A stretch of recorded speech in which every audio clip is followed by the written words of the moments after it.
we're living in a country right now where we're kind of fragmented because, in one sense, we're dealing with the sadness and the grief of this tragic event, but we're trying to unfold it because this affects all of us, right?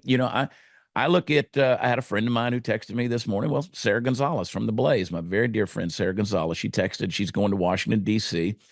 Our friend Brandon Gill, Dinesh D'Souza's son-in-law, is getting sworn into Congress. She's attending that. She said, "I don't want to fly today," and I said, "I don't blame you." I said, "But you can't, obviously you can't live in fear." And there's a lot of people. I'm supposed to be at the inauguration now. A lot of people are second guessing. I'm supposed to be at the March for Life in Washington D.C. in a couple of weeks. Now, people are second guessing. There's all these things that now you look at it, you say this type of thing affects me. Do people want to go to a football game tonight? Do they want to attend the Super Bowl? And at the end of the day, when you live like that, fear wins. And that's where we can't live.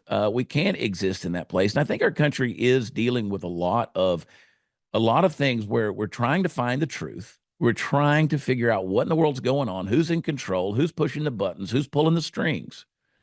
And at the same time, we're got our heads on a swivel because we don't know what's coming.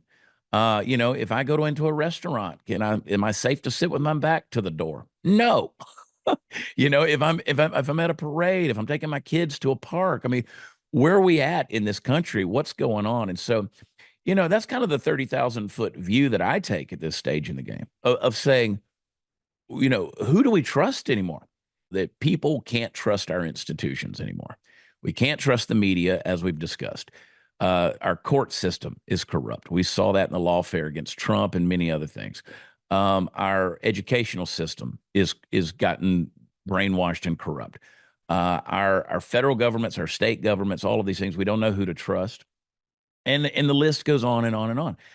There's so many medical. I mean, the medical industry, we don't trust that anymore. So who do we trust at this stage in the game, Seth? It's a hard place to be in, and here we are.